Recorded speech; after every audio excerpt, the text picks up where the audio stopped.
It's time to celebrate. Let's have a ball. Kerangka studi anatomi, memahami kerangka tubuh manusia. Pengertian anatomi. Secara etimologis, kata anatomi berasal dari bahasa Yunani ana, berarti ke atas atau bagian, dan tome berarti memotong atau iris. Secara harfiah, anatomi berarti memotong menjadi bagian-bagian untuk dipelajari strukturnya. Dalam bahasa Latin, ana berarti bagian atau memisahkan, tomi artinya mengiris atau memotong, sehingga anatomi adalah ilmu yang mempelajari bentuk dan susunan tubuh, baik bagian-bagian maupun hubungan antar alat tubuh. Baiklah, materi pembelajaran kali ini akan dibahas secara lengkap mengenai pengertian anatomi, pembagian sistem anatomi tubuh manusia, dan khususnya sistem rangka skeletal system yang terdiri dari 206 tulang serta struktur penunjangnya seperti tendon, ligamen, dan tulang rawan. Setelah pengertian anatomi, mari menuju ke sistem muskuloskeletal. Sistem muskuloskeletal atau sistem rangka dan otot adalah sebuah sistem yang sangat penting bagi tubuh untuk menjaga homeostatis dengan cara berikut. Otot dan rangka menggerakkan tubuh untuk memperoleh zat gizi. Sistem ini menyediakan kemampuan untuk bergerak dalam konteks perlindungan terhadap ancaman atau bahaya yang akan mengganggu fungsi organ-organ untuk mencapai homeostatis. Tulang berfungsi sebagai tempat penyimpanan kalsium dan termoregulator. Sistem skeletal. Sistem skeletal adalah sistem yang terdiri atas tulang dan rangka, sendi, kartilago, dan ligamen. Sistem skeletal ini memiliki beberapa fungsi yang sangat penting, yaitu melindungi organ, menghasilkan sel darah merah, menyimpan mineral esensial, dan mengaitkan otot rangka sehingga saat berkontraksi dapat menghasilkan pergerakan. Tulang dan rangka. Fungsi umum rangka tubuh manusia: 1. Penyokong atau support, 2. Pergerakan atau movement, 3. Perlindungan atau protection, 4. Penyimpanan atau storage, 5. Pembentukan sel darah.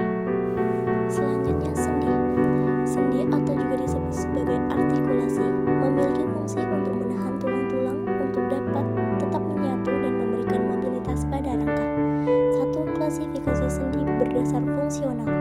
Klasifikasi ini didasarkan pada jumlah gerakan yang dapat dilakukan oleh sendi tersebut, yaitu sendi sinartrosis atau sendi yang tidak dapat bergerak. Contohnya sendi pada sambungan tulang tengkorak atau sutura. Sendi amfiartrosis atau sendi yang dapat bergerak tetapi pergerakannya terbatas. Contohnya sendi pada tulang belakang dan tulang panggul. Sendi diartrosis, yaitu sendi yang bebas bergerak. Contohnya sendi pada pergelangan tangan. 2. Klasifikasi sendi berdasarkan struktural. Berdasar strukturnya, sendi dibedakan menjadi sendi fibrosa, cartilaginosa, dan sinovial. Sendi ini memiliki komponen khusus, yaitu kartilago artikular atau hialin, kapsul artikular. Permukaan sendi ditutupi dan dibungkus oleh jaringan ikat fibrosa yang dilapisi oleh membran sinovial.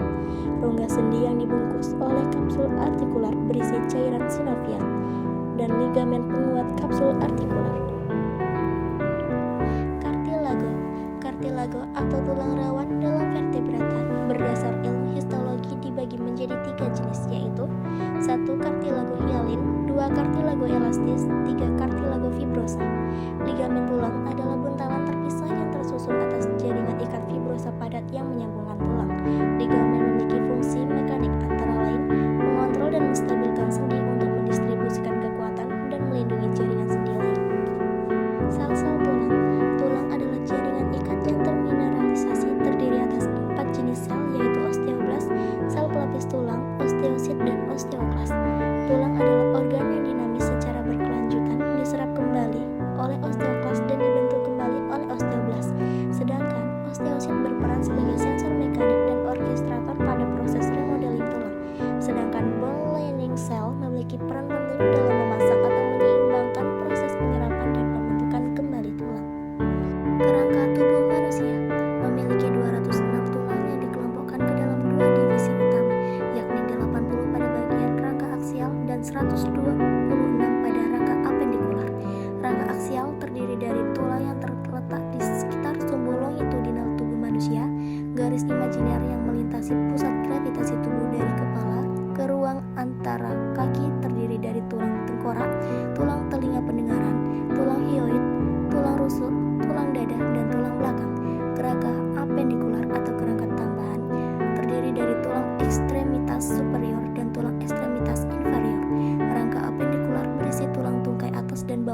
menghubungkan anggota badan ke rangka aksial oleh Ethel 2003.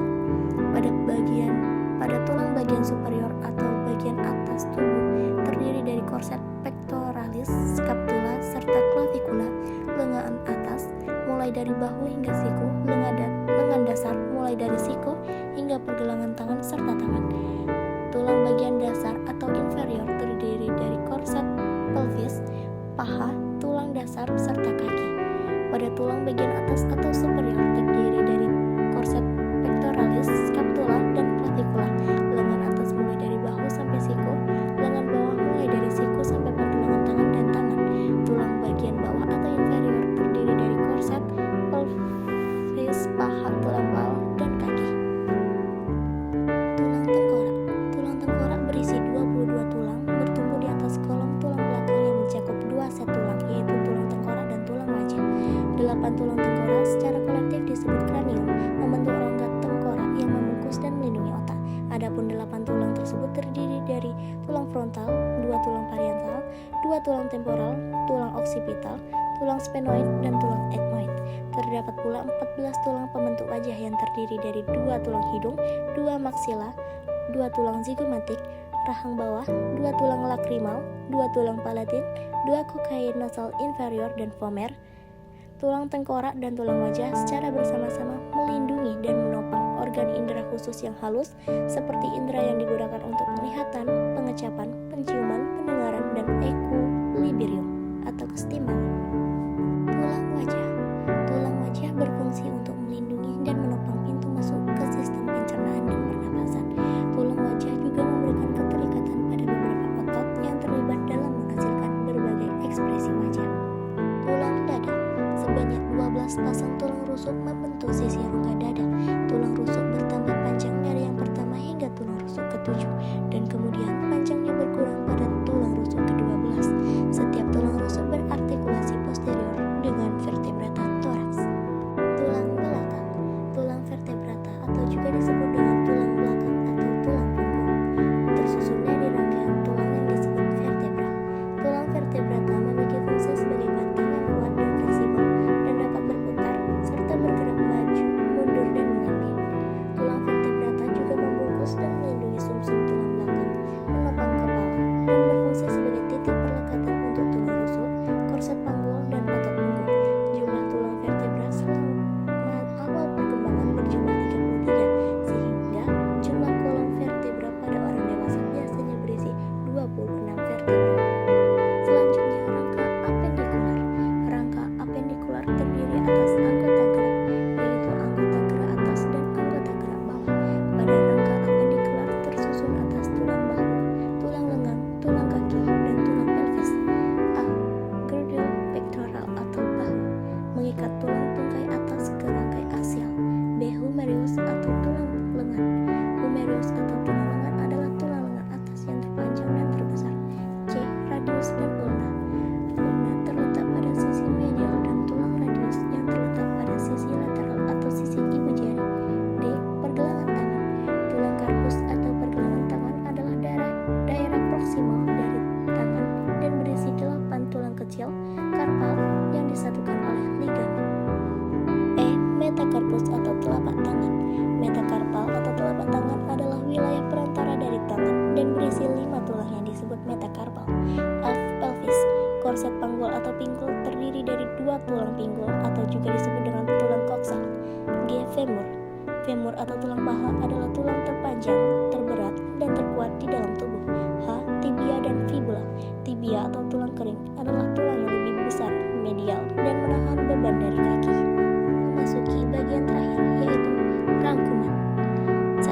Sistem skeletal adalah sistem yang terdiri atas tulang dan rongga, sendi, kartilago, dan ligamen.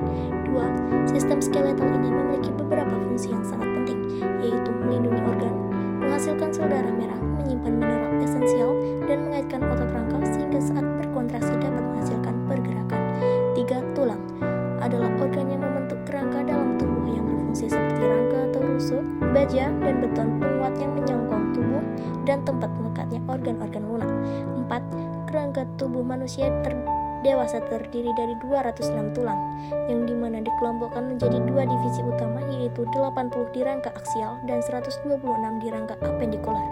5. Rangka aksial terdiri dari tulang yang terletak di sekitar sumbu longitudinal tubuh manusia, garis imajiner yang melintasi pusat gravitasi tubuh dari kepala ke ruang antara kaki, dan terdiri dari tulang tengkorak, tulang telinga pendengaran atau tulang telinga, tulang hyoid, tulang rusuk, tulang dada, dan tulang belakang. 6. Kerangka apendikular atau rangka tambahan terdiri dari tulang ekstremitas superior dan tulang ekstremitas inferior. Baiklah, itulah tadi penyampaian